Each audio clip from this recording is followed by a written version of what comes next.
முதல்ல நான் அந்த ஆகாஷ் டெலிஷன் மரணம் கட்டமைப்பு அண்ணன்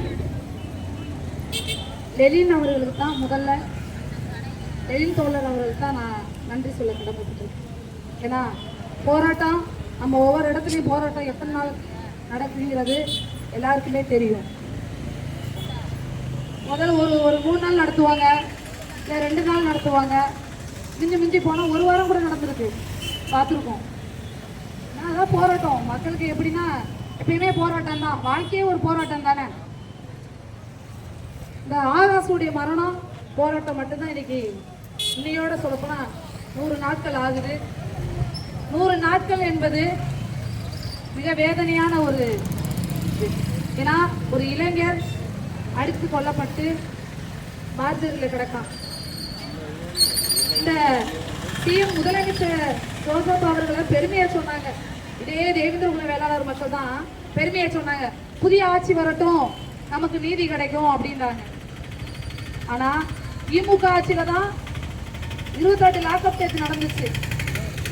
அந்த லாக்அப் டெத் 28 லாக்அப் டெத் நடந்தும் சிஎம் ஆட்சியிலாவது இனிமே எந்த ஒரு தவறுதல் நடக்காதுன்னு நினைச்சோம். ஏன்னா விஜயனை பார்த்துக்குருவாருன்னு சின்ன குழந்தைங்க முதல்ல சொல்லிக்கிட்டு இருந்தாங்க. விஜயனை நல்லா பார்த்துக்கிட்டாரு. அதுலயும் இன்னைக்கு நீதித்துறை பரிந்துரை பண்ணிருக்கு, எப்படி பண்ணிருக்காங்க பாத்தீங்களா?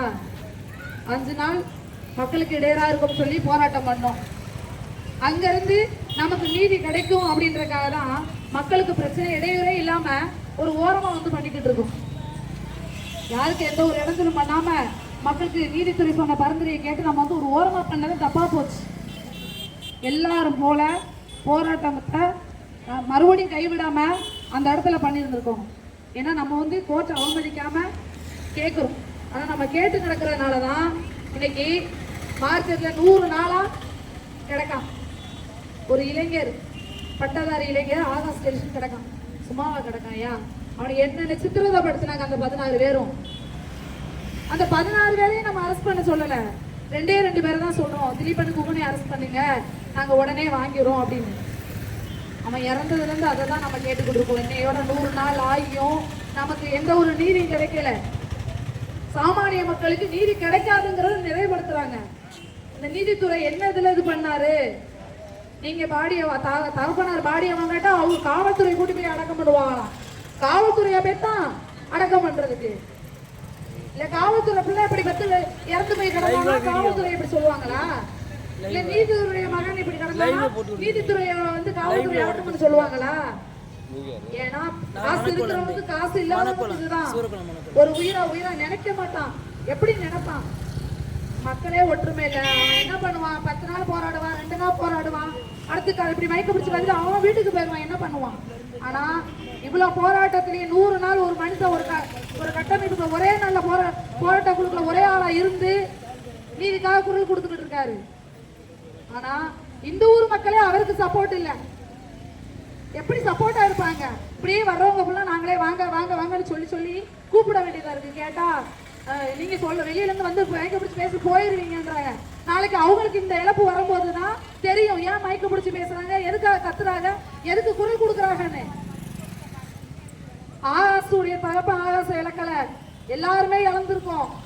இவனோட அப்படி அவங்க அப்பா அம்மா நினைச்சிருந்தாங்கன்னா நம்ம பிள்ளை செத்து போயிட்டான், நம்ம பாடியை வாங்கி அடக்கம் பற்றி நிம்மதியா இருந்தோம்னு அவங்க இருந்திருக்கலாம். 1 கோடி இல்ல 3 கோடியோட தரம்டாங்க கவர்மெண்ட் அவங்க அப்பா அம்மாவுக்கு, வாங்கிட்டு போய் இருந்திருக்கலாம். ஐயா ஆகாசுக்கு நடந்தது மாதிரி இன்னொரு ஆகாசுக்கோ அஜித்துக்கோ நடக்க கூடாது, நம்ம நீதி கேட்டு போராடுவோம், நம்ம மக்களுக்கான ஒரு போராட்டம் நினைச்சு துணையா நின்றாங்க. இன்னைக்கு அவங்க அப்பா அம்மாவுக்கும் ஒரு நன்றி சொல்லணும். ஆனா நீதித்துறையில ஒண்ணு கேள்வி கேட்குது, உங்க வீட்டு பிள்ளை அப்படி இந்த மாதிரி நடந்தா இந்த வரைக்கும் விட்டுருப்பீங்களா? 2 தான் நம்ம கேட்டோம். திலீபன் குகனை அரெஸ்ட் பண்ணி எங்க போயிட்ட? வெளிநாடே போகட்டும். இதே ஒரு காவல்துறையோ ஒரு நீதித்துறை வீட்லயோ ஒரு சாமானிய மக்கள் பாதிக்கப்பட்டவன் போய் வெட்டி கொண்டு விட்டு போயிட்டானா அவனை சும்மா விடுவீங்களா? உடனே வீட்டுக்கு இன்னைக்கு ஆகாஷ் வீட்டுக்கு வந்த மாதிரி நாளைக்கு உங்க வீட்டுக்கு சூக்காலோட போய் தூக்குவீங்களா? ஏன்னா இவ இவனை பண்ணா யாரு கேட்பா? சும்மா கத்துவாங்க போவாங்க, இதுதான் நடக்குது. நாளைக்கு அவனை தூக்கி அடக்கம் பண்ணிடுவீங்களா? அடக்கம் பண்ண விட்டுருவோமா? அதுக்கு அவ்வளவு நாள் 100 நாள் போராட்டம் ஒவ்வொரு இடமா போராட்டம் பண்ணிக்கிட்டு இருக்காங்க. அவங்களுக்கு வேலை இல்லாம வெட்டி இல்லாம பிள்ளைடைய பார்க்க முடியாம போராட்டம் ஒவ்வொரு காலமா உட்காந்து போராட்டம் நோட்டீஸ் அடிச்சு ஓடிக்கிட்டு இருக்காங்க. ஒரு காவல் குலை கைவர்களையே நீங்க பாதுகாக்க நினைக்கிறவங்க இன்னும் என்னென்ன பண்ண மாட்டீங்க மக்களை கேட்கிறேன். இன்னும் என்னுடைய சாமானிய மக்கள் இன்னும் பாதிப்படைவாங்க. உங்களுக்கு காவல்துறை இது உங்களுக்கு ஒரு நீதி, ஏழ்மைப்பட்ட மக்களுக்கு ஒரு நீதி, அப்படித்தானே? சாமானிய மக்கள் பாதிக்கப்பட்டவங்க தானே.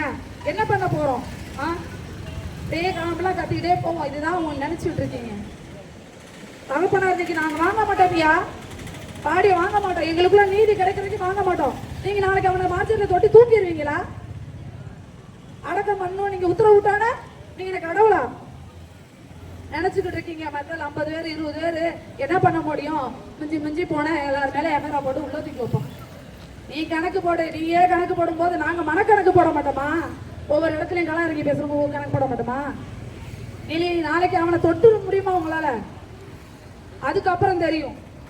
ஒரு இழப்ப கொடுத்துட்டு ஒவ்வொரு இடமும் உட்காந்து கண்ணீர் வடிக்கிற தாய் தோப்பங்களுக்கு தான் தெரியும். ஏன் இதே ஜிஎம் சோசாபானே முதலமைச்சர் ஆகுறதுக்கு முன்ன அஜித்துக்கு படுகொலை இறந்துட்டாங்கன்னா உடனே அங்கிருந்து ஓடி வந்தாரு. ஆட்சியில உட்காராமலே இன்னைக்கு 100 நாள் ஆகி எத்தனை தடவை வந்தாருங்க? எத்தனை அதிகாரி வந்து கேட்டா ஏன்னா சாமானிய மக்கள் தானையா. அதுலயும் சொல்லவே தேவையில்லை. டிஎம்கே ஆட்சியில தான் எல்லா இழப்புமே. அவர் இதற்கு ஒரு வீடியோ ஒரு போன் கால் பண்ணி பேசியிருப்பாங்களா? கேட்டா பாடியை வாங்குங்க. எதுக்குயா வாங்கின? கொண்டவனை புடி, காக்கி சட்டையை போட்டு கொலை பண்ணவனை புடி, அவனையே விட்டு வச்சிருக்கீங்க. அவனுக்கு துணை போகிறதுக்கு தான் நீங்க டிபார்ட்மெண்ட்ல வேலை வாங்கி வந்திருக்கீங்களா?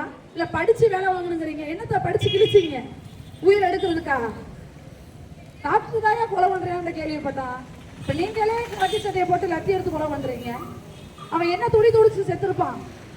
அவனுக்கான நீதி கிடைக்காம நாங்க வாங்க மாட்டோம். எங்களுடைய போராட்டம் 100 நாள் ஆகட்டும், 200 நாள் ஆகட்டும், நாங்க அவனுக்கான நீதி கிடைக்கும் வரை குரல் கொடுப்போம். உங்களால முடிஞ்சதை பார்த்துக்கங்க. அவ்வளவுதான். நன்றி.